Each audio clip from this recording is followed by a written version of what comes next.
Ажиотаж с раннего утра и так каждую субботу. В агропромпарке весенняя сельхозярмарка. Фермеры из Сабов, Аксубаева и Нурлат привезли продуктов почти на 8 миллионов рублей. Самые ходовые – мясо, зерно и сахар.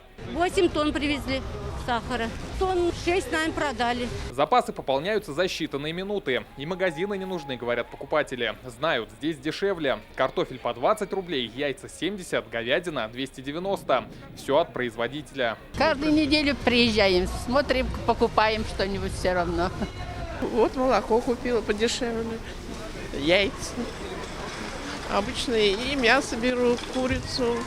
И горожанам хорошо, и сельчанам хорошо. Ну и в целом и республике хорошо. Красный Ломан Браун. Ловен Браун, Хайсекс, Ломан Уайт. На соседней площадке развернулась ярмарка домашних породистых кур. От покупателей нет отбоя и здесь. 50 голов продали. Домашние яйца не сравнить с которым в магазине это продают. Намного вкуснее, качество лучше.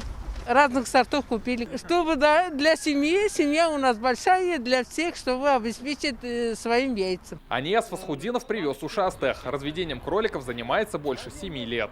Кому мясо, основной вот датчики берут. Сезон весенних ярмарок проходит на площадках Казани, Набережных Челнов, Нижнекамска и Зеленодольского района. Все продукты проходят строгую проверку. Ветеранное свидетельство сейчас оформляется в системе «Меркурий».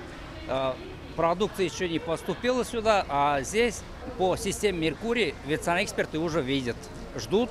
Если продукты купили, то можно выпить и чай, а к нему и горячие блинчики прямо со сковороды. Весенние ярмарки проходят каждую субботу и продлятся до конца апреля. Рамиль Галиуллин, Ильшат Мухаметов, ТНВ, Казань. Закажи рекламу на ТНВ. Телефон в Казани 5 705 100.